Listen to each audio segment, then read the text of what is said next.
Hello everyone, সবাই কেমন আছো? সো আজকে আমি আর আদি রেডি হয়ে চলে যাচ্ছি আমাদের যিনি পুরোহিত মশাই ওনার বাড়িতে আছে বিপত্তারিণী মায়ের পুজো। আর আমরা পৌঁছে গেছিলাম একদম সন্ধ্যা আরতির টাইমে। মায়ের মুখটা দেখো কি মিষ্টি।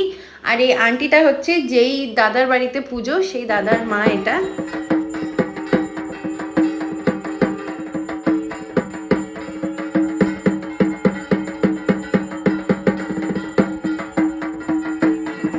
আর এখানে বসে বসে আদির মুখের মধ্যে ফ্ল্যাশ লাইট জ্বালিয়ে ওকে বিরক্ত করছিলাম।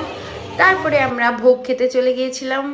ভোগে অনেক কিছু খেলাম, খেয়ে দিয়ে এখন যাচ্ছি বাড়ি। আর এইভাবেই আজকের দিনটাকে কাটালাম। তোমরা কয়জন কোথায় কোথায় বিপত্তারিণীর পুজোর প্রসাদ খেয়েছো কমেন্টসে অবশ্যই জানিও। ভিডিওটা ভালো লাগলে like, share, subscribe, comment. Okay, by.